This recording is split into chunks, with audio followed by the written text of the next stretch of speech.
application review, business review, investment, lifestyle, social politic.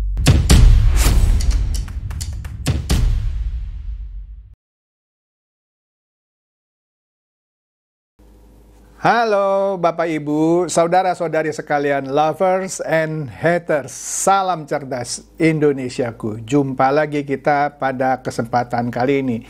Bagi Anda yang belum subscribe channel saya, silakan subscribe channel saya. Tekan loncengnya agar Anda dapat notifikasi setiap kali saya mengupload video-video saya. Oke, pada kesempatan kali ini saya akan mengupdate Anda mengenai hak angket yang gembos. Loh, kan belum mulai Pak. Oh ya, Anda lihat saja ya. Ini akan sangat menarik. Tapi sebelum saya masuk ke soal hak angket yang gembos itu, saya akan update Anda dengan beberapa perkembangan yang menarik. Oke? Tentu seputar Ganjar, Mahfud, dan juga Anies dan Caimin. Oke, kita lihat dulu soal Ganjar ya. Ini lagi viral nih ya belakangan ini ya. Ternyata ini kalau kita lihat di media Tribun, selama bertarung di Pilpres, Ganjar itu diam-diam bangun rumah baru di Sleman, Jogja. Ya, ini dekat-dekat dengan rumahnya Butet, kalau saya lihat gitu ya. Para tetangga jadi pendukungnya. Oh oke. Wah, rumahnya keren ya. Rumahnya mewah nih. 1000 meter persegi nih kalau saya lihat. Nah ini kita lihat lagi ya. Ada cuitan-cuitan ya. Ada Rio rendah nih netizen ya. Tempo hari ada capres nanya mahalnya harga beras. Sementara si capres beli sawah 1000 meter persegi untuk dijadikan bangunan rumah tinggal. Padahal itu bekas sawah katanya. Dijadiin rumah tinggal. Jadi akan ada produksi yang harusnya dihasilkan dari sawah yang 1000 meter persegi karena dibangun rumah, jadi pangan kurang dong, ya kan? Kayaknya negara perlu mengatur lahan persawahan agar tidak mudah dibangun perumahan. Harusnya, ya. Oke. Kemudian ada juga cuitan dari remaja muslim, bilang begini, Ganjar salah satu capres yang tidak mendukung swasembada beras. Buktinya, dia beli lahan sawah seluas 1000 meter persegi milik petani lalu dikeringkan untuk membangun rumah megahnya. Miris sih, lah iyalah. Itu kalau sawah 1000 meter persegi ditanam padi, ya mungkin yang sekarang katanya harga beras mahal-mahal itu kan bisa dibantu dengan produksi dari 1000 meter persegi kan. Ya berarti Ganjar kan tidak mendukung swasembada beras ya, tapi ngocehnya, itu beras mahal. Tapi dia bangun rumah di atas bekas sawah yang dikeringkan. Ini katanya lo ya. Oke. Nah, Partai Sosmed baru-baru ini mencuit. Kan kita tahu Semarang ini beberapa hari ini kan hujan terus ya. Teman-teman saya ada yang rumahnya kemasukan air gitu ya. Banjir lah Semarang. Padahal kan Ganjar bekas gubernur Jawa Tengah kan berkedudukan di Semarang ya. Makanya dia bilang Partai Sosmed begini, pantesan bikin rumah barunya di Jogja. Sleman itu di Jogja ya. Bukan di Semarang. Wah ini Partai Sosmed mengutip suatu cuitan dari Dini Istiani ya tentang kondisi terbaru mengenai banjir di Semarang. Wih ya. Nah, sepertinya karena Ganjar itu ya sudah pasti kalah lah, mau hak angket, hak angkot kayak apa, gugat ke MK sudah pasti kalah dah. Saya kasih tahu ya, kalau sampai Ganjar menang bisa jadi presiden, saya tutup channel saya. Nah maka dari itu sepertinya Denny Siregar ini sudah mulai sadar. Dia kan basernya Ganjar dan PDIP ya. Dulu di profilnya Denny Siregar ya, dia sebut, gue Ganjar, emang nape? Gitu ya. Tapi sekarang kata-kata gue Ganjar, emang nape? Dia hapus sama dia, malu dia. Karena Ganjar sudah kalah. Udahlah, kita sudah tahu kok ya siapa itu Denny.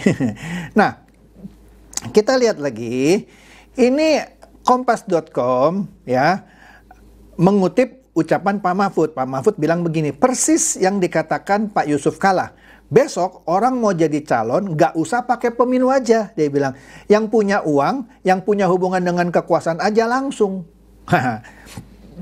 Seakan-akan Mahfud membenarkan ucapan Pak Yusuf Kalla, kalau lain kali nggak usah pakai pemilu, yang penting dekat sama kekuasaan, punya hubungan dengan kekuasaan, langsung jadi katanya. Loh, padahal Pak Mahfud sendiri maunya begitu juga sebelumnya. Iya, sebelumnya dia mau dekat-dekat dengan kekuasaan dengan harapan langsung jadi juga sebenarnya. Nggak percaya? Nih, saya kasih dengar videonya ya. Jadi Pak Mahfud ini nggak konsisten ya.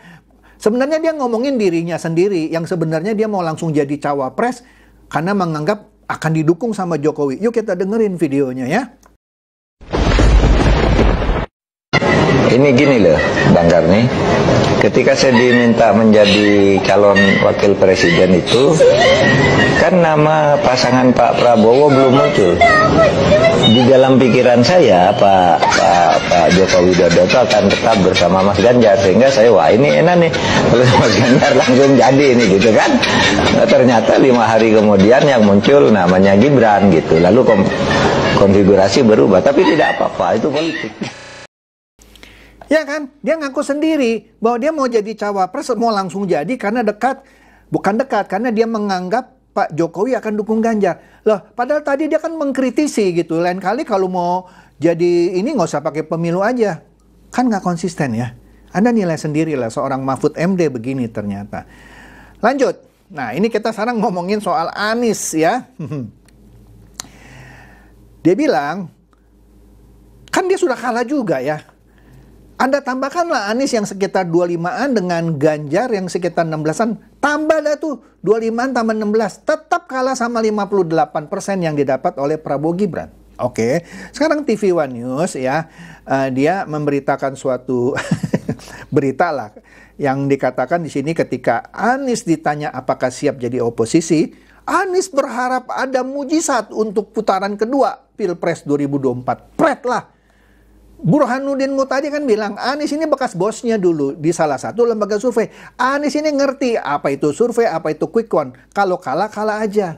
Jangan pura-pura blow on mengharapkan mujizat. Oke?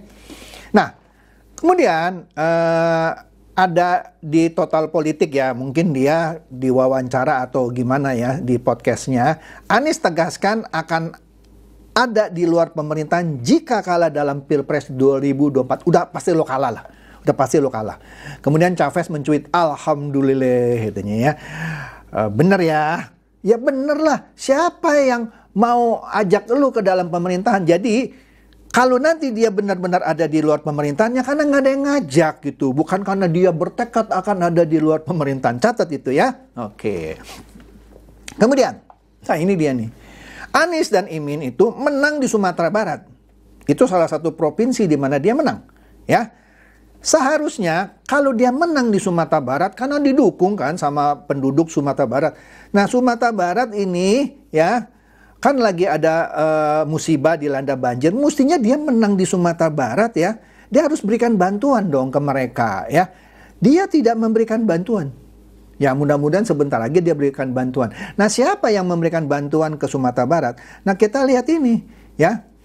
Nah di sini katanya Pak Prabowo kan kalah di Sumatera Barat, tapi tetap datang memantau dan beri bantuan kepada warga. Astaga, padahal kalah loh Prabowo. Nah yang menarik, yang kalah ya. Dengan gampangnya bilang, ini kemunduran demokrasi, ini kepemilu yang paling brutal. Wah segala macam dah, caci maki. Ini persis seperti Pak Mahfud bilang kan, di awal Januari 2023 di Universitas Paramadina. Saya masih ingat tuh ya, dia bilang, nanti perhatikan ya di 2024 yang kalah akan bilang curang. Ternyata dia juga ngomong curang. Berarti dia membicarakan dia sendiri. Nah, di sini Hasbil Mustaqim Lubis bilang yang kalah dengan gampangnya bilang kemunduran demokrasi. Kok bisa narasi tersebut keluar dari mulut capres? Padahal si capres belum membuktikan apapun sampai hari ini. Iya belum. Nggak ada buktinya. Cuman menduga. Ada kecurangan ya. Seharusnya buktikan dulu baru banyak bicara. Bad habit. Capres norak katanya. Wah setuju saya. Nah, kemudian Teddy Gusnaidi mencuit ya, menurut Partai Garuda, Ganjar sama sekali nggak ngerti undang-undang pemilu. Mahfud juga, iya sudah saya pernah bahas berkali-kali kan, Koridor yang benar, kalau ada sengketa pemilu, entah itu dugaan kecurangan yang tentu ada buktinya, dilaporkan ke Bawaslu, kemudian gugat ke MK. Itu diatur oleh undang-undang. Ini Ganjar nggak ngerti ada undang-undang pemilu. Atau belaga bodoh gitu ya. Saya nggak percaya Ganjar itu bodoh. Dia pura-pura nggak ngerti gitu. Dia mau kasih DPR untuk menyelidiki. Ini kan politisasi namanya ya. Dia suruh anggota DPR suruh menyelidiki kecurangan. Mestinya dia timnya yang menyelidiki kecurangan. Bukan DPR disuruh menyelidiki kecurangan.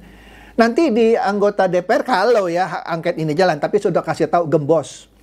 Kalau jalan, itu sesama anggota DPR akan saling menghakimi. Oke ya, gua cek lu, gua selidikin lu. Lu jangan-jangan jadi terpilih jadi anggota DPR karena lu nyuap lu. Ya kan? Kan menduga. Sama seperti Ganjar menduga ada kecurangan. Tapi dia sendiri nggak punya bukti. Kalau ada bukti, dia pasti lempar ke Bawaslu. Terus gugat ke MK. Tapi yang saya dengar sekarang ini, itu sudah dipikirkan. Karena hak angket akan gembos. Oke? Jadi benar ini Teddy Gusnaidi ya, menurut dia. Ganjar sama sekali nggak ngerti undang-undang pemilu. Mahfud juga. Padahal Mahfud itu profesor ahli tata negara. Ahli hukum tata negara. Astaga. Nah, sekarang kita lihat nih ya, sebuah video ya menurut saya lucu deh ya. Yuk kita dengarkan. Angket boleh atau raker komisi 2 aja deh, segera.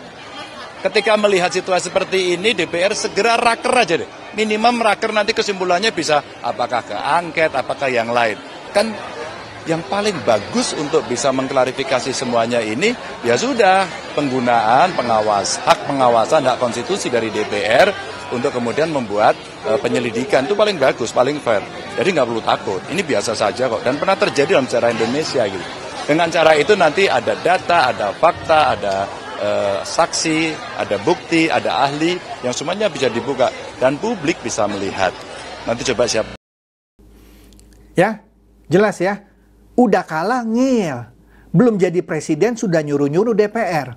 Jadi betul Teddy Gusnaidi tadi. Nggak ngerti dia undang-undang pemilu gitu ya.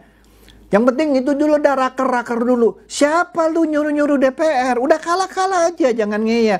Buktikan, lu kan punya tim pemenangan nasional, suruh tim pemenangan nasional lu cari bukti, lapor ke Bawaslu, gugat ke MK. Jangan nyuruh-nyuruh DPR.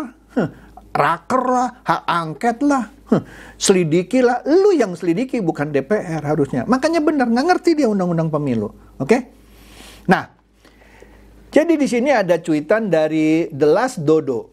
Dia bilang, bila memang hukum ditegakkan dengan benar, bisa kena pasal aslinya. Teriak curang tanpa disertai bukti valid, itu termasuk penyebaran hoax. Betul, itu pelanggaran Undang-Undang ITE, penyebaran kabar bohong. Bisa menjurus ke hate speech, ya, ujaran kebencian. Seakan-akan membenci yang melakukan kecurangan tapi tanpa bukti. Bisa masuk pelemahan dan pencemaran nama baik paslon lain dan atau lembaga penyelenggara. Faktanya memang menang satu putaran kok ya. Inilah pilihan rakyat. Iya bener lah. Astaga. Nah, kemudian Pilpres 2024 ini menurut Dian Anjani, PDIP benar-benar salah pilih calon. Hasil pemungutan suara ulang di Kuala Lumpur tetap saja paslon Ganjar Mahfud di posisi paling buncit. Kan ada kecurangan kan, ditusuk dulu tuh ya paslon 03. Padahal dia sendiri yang ngomong curang-curang. Padahal di Kuala Lumpur itu curang itu dari 03, ya kan? Nah, padahal tahun pasca Pilpres 2019, aku benar-benar merasa Ganjar adalah yang paling pantas menggantikan Pak Jokowi. Ternyata aku salah katanya ya. Ternyata yang kulihat itu cuma konten. Ya kan, Trimedia pernah menyindir Ganjar. Dia kan cuma pintarnya di medsos katanya. Kata Trimedia loh, Trimedia Panjaitan, temannya sendiri. Nah, Kompas ya memuat pernyataan dari Pak Budi Ari dari Menkominfo kita. Dia bilang, hak angket gimana? Kalau selisih perolehan suara itu sampai 50 juta. Hak angket dari mana? Katanya. Coba dipikirin, kecurangan dari mana? 50 juta loh selisihnya. Kalau selisihnya cuma 10, 20, atau sejuta deh. Boleh. Ya, diduga gitu ya. Ini 50 juta. Ya, di sini dikatakan kalau cuma 10.000, 20.000 boleh deh. Selisih 50 juta sehebat apa bisa curang sampai 50 juta? Itu kan sudah dibuktikan dari survei-survei sebelum pemilu kan. Kemudian dibuktikan juga oleh quick count. Quick count itu ya, itu nggak akan jauh meleset dari hasil real count. Karena itu quick count dilakukan pada saat pencoblosan. Kalau survei kan sebelum. Ya sudahlah, itu cerminan gitu. Kan Pak Anies pernah bilang kalau yang nggak percaya survei atau quick count itu sama aja nggak usah tes darah kan katanya ya. Ambil aja semua darah untuk memastikan Anda sakit apa. Lah, yang namanya quick count atau survei itu cuma mengambil sedikit sampel gitu ya. Ah, sudah ketahuan. Loh, masing bilang curang-curang gitu ya. Ya hak angket buat apa, kata Budi Ari. Ya setuju saya. Astaga ya. Jadi buat apa hak angket kalau, aduh benar-benar dah. Nah ini kita lihat suatu ya cuitan lah ya. Aduh ini menarik juga nih. Ini katanya apa? Ini sebenarnya mengomentari sebuah berita ya dari CNBC Indonesia. Dikatakan di sini, media asing soroti respon Anies dan Ganjar soal hasil quick count. Memalukan. Kalau quick count itu sudah dipercaya di seluruh dunia. Kalau hasil quick count bilang, lu kalah, langsung lu ngucapin selamat sama yang menang. Nah, di sini katanya, media asing dan dunia heran. Capres yang kalah di Indonesia tidak mau mengakui kekalahan. Dan ini menjadi keanehan pertama di dunia katanya. Dan PBB berharap kejadian di Indonesia tidak terjadi di negara lain di dunia. Dan setiap negara diwajibkan melakukan tes kejiwaan capres sebelum ikut pilpres agar tidak terjadi seperti di Indonesia. Nah, saya nggak tahu ini bisa-bisaannya si pembuat konten ini atau enggak, tapi lucu aja ya.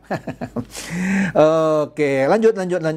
Banyak yang menarik nih ya sebelum kita lihat hak angket yang gembos. Nah ini kita mulai masuk nih soal hak angket yang gembos ya. Kakek Halal mencuit bahwa naskah akademik soal hak angket bisa bikin banyak orang kepanasan katanya ya. Ada naskah akademik yang sudah disusun yang isinya 101 halaman yang membahas tentang hak angket terkait dugaan. Catat ya, dugaan. Iya benar dugaan, karena dari dugaan itu dia suruh DPR menyelidiki, kan kurang ajar. Makanya benar Teddy Gusnedi tadi, baik Mahfud maupun Ganjar nggak ngerti itu undang-undang pemilu. Undang-undang pemilu menyatakan lu temukan buktinya, laporkan ke Bawaslu, gugat ke MK. Ini lu nggak punya bukti, cuma duga, suruh DPR yang nyelidikin. Ya, udah sering saya bahas itu ya.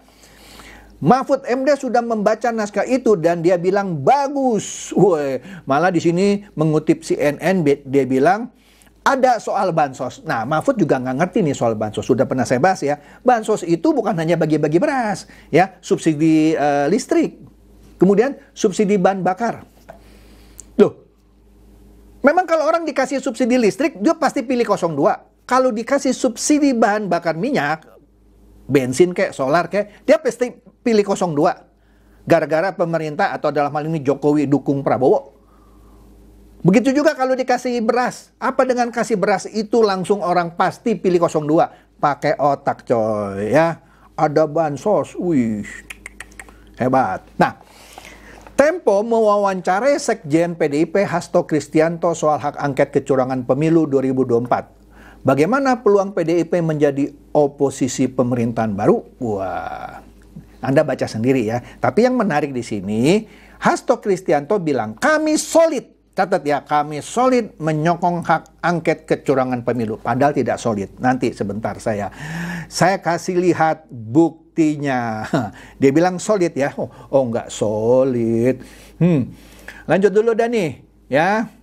Kemudian di sini kalau kita lihat lagi, Fekiosi mencuit begini, seharusnya yang jadi capres dari PDIP itu Ibu Puan Maharani, bukan si Janggar.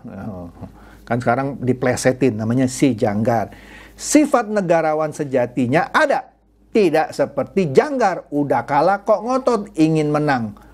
Kan pecun namanya. Oh, yang ngomong V loh, bukan saya cuma sebut aja pecun namanya ya. Nah ini mengutip sebuah berita viral kembali sikap Puan Maharani soal pemaksulan Jokowi. Tegas tolak hak angket. Menurut Puan urgensinya apa? Nah iya loh. Nah kan Anda tahu sendiri ya, di dalam PDIP ada persaingan antara Ibu Puan dengan Ganjar. Ya sudah jadi rahasia umum lah, sebenarnya awalnya Puan lah yang mau dimajukan, tapi karena kelihatannya elektabilitas Ganjar yang naik, makanya Ganjar yang dicalonkan, walaupun terakhir jeblok lagi ya. Oke, nah Partai Koalisi Perubahan ya, dalam hal ini siapa aja tuh, Nasdem, PKS, PKB, masih tunggu sikap PDIP soal pengajuan hak angket kecurangan pemilu. Ini berita 2 hari yang lalu nih. Padahal Hasto bilang kami solid, tapi 3 partai itu, Nasdem, PKS, dan PKB masih tunggu sikap PDIP. Lah, kalau PDIP sendiri nggak solid, walaupun Hasto bilang solid, kan Puan bilang apa urgensinya? Makan dah lu. Maka mereka nunggu. Nah, yang ngusulin kan Ganjar, bukannya kami. Sebenarnya kalau menurut saya, partai dari Koalisi Perubahan sudah tahu mereka kalah dan mereka terima lu sebenarnya. Ya, tapi ya Ganjar nggak mau terima. Oke deh. Nah, BBC News memberitakan hak angket kecurangan pemilu itu baru sebatas usul.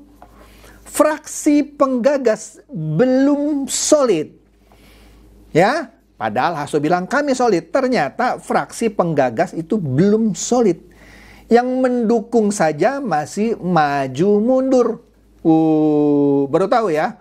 Masih maju mundur. Udah dah. Nah, di sini Tribun News juga memberitakan bahwa wacana hak angket digembosi. 285 anggota absen, termasuk Puan dan Caimin, di sidang paripurna. Dan fraksi PDIP waktu itu bilang kan, kami membebaskan anggota kami dalam hal bersikap terhadap hak angket. Makan deh, ya. Nah, Fekiosi juga mencuit, hihihi, Janggar gagal lagi. Mengulur-ulur apa itu, teriak curang tanpa bukti biar kelihatan kerja oleh investor. Kan ada sesuatu yang viral, tapi saya nggak tahu itu benar atau enggak ya. Ada investor kan, dana kampanye mereka paling besar kan 500 miliar lebih. Padahal dia dapat nomor buncit. Kan dipertanyakan sama investor penyandang dana. Jadi dia teriak-teriak curang ya kan, padahal buktinya nggak punya gitu ya, supaya kelihatan dia kerja gitu. Di sini dikatakan hak angket DPR yang menolak 264, yang setuju cuman 160. Yang menang Jokowi, padahal minimum tuh harus 50% mendukung. Ini yang tidak mendukung atau menolak lebih dari 50%. Gimana bisa jalan hak angket? Nah, Waketum Nasdem, dia kan dari partai koalisi itu ya, Indonesia Perubahan ya, minta parpol pendukung hak angket mundur dari kabinet Jokowi. Nah, maksudnya begini, PDIP, lu mau bikin hak angket, menteri-menteri lu mundur ya dari kabinet Jokowi. Iya dong, karena lu nggak percaya sama pemerintahan, sama pemerintah maksudnya, tapi menteri-menteri lu ada di pemerintahan. Saya sangat setuju dengan Waketum Nasdem ini. Siapa lagi yang ada di pemerintahan? P3 kan ada di pemerintahan. Nah, menteri lu mundur. Kalau menteri lu nggak mundur tapi lu keluar hak angket, lu masa nusuk pemerintah sendiri padahal lu juga ada di bagian pemerintah. Begitu maksudnya. Nasdem kan juga partai yang ada di pemerintahan kan, masih ada menterinya.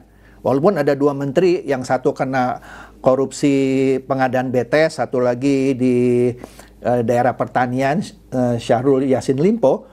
Tinggal satu lagi, ibu siapa itu? Siti Nurbaya. Berarti kan dia masih ada di pemerintahan. Artinya kalau Nasdem mau juga mendukung hak angket, dia juga harus keluar. Iya dong. Lu menuduh pemerintah curang, padahal lu ada di dalam pemerintahan. Ini benar-benar cerdas ini Waketum Nasdem. Siapa lagi yang ada di pemerintahan? PKB kan? Kalau PKS memang oposisi. Ya sudah. Lu keluar dulu dong. Baru hak angket.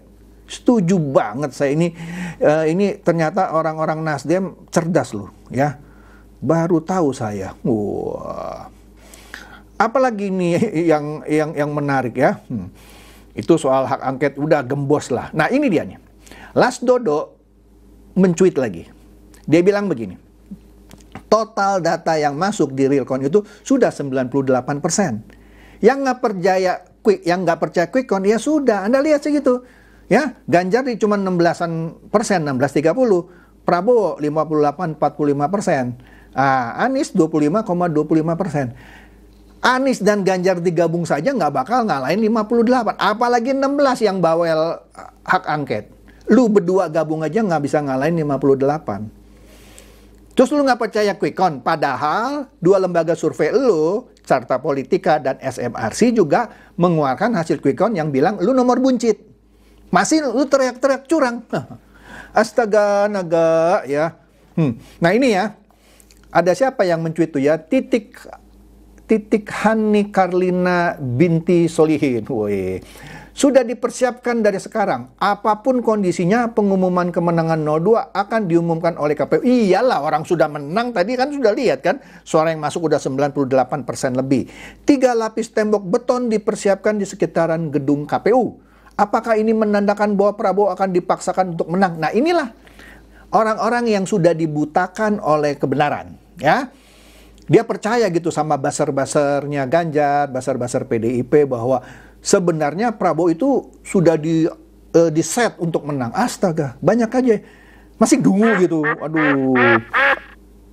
Nah, kita dengarkan sebuah video ini lucu juga. Oke, kita dengarkan. Secara material pemilihan presiden sudah selesai dan dimenangkan oleh Prabowo Gibran. Secara material, aduh, ini sudah selesai nih. Makanya presiden seluruh dunia sudah memberikan menteri negara-negara lain, sudah berapa tuh 17 negara memberi ucapan selamat karena dari metode quick count itu metode ilmiah yang dipakai di seluruh dunia. Kita sebagai negara demokrasi ketiga terbesar, masa nggak percaya, malu-maluin aja. Itu quick count itu beda dengan exit poll, beda dengan survei. Gitu loh, itu dipraktekkan di seluruh dunia kok. Gitu.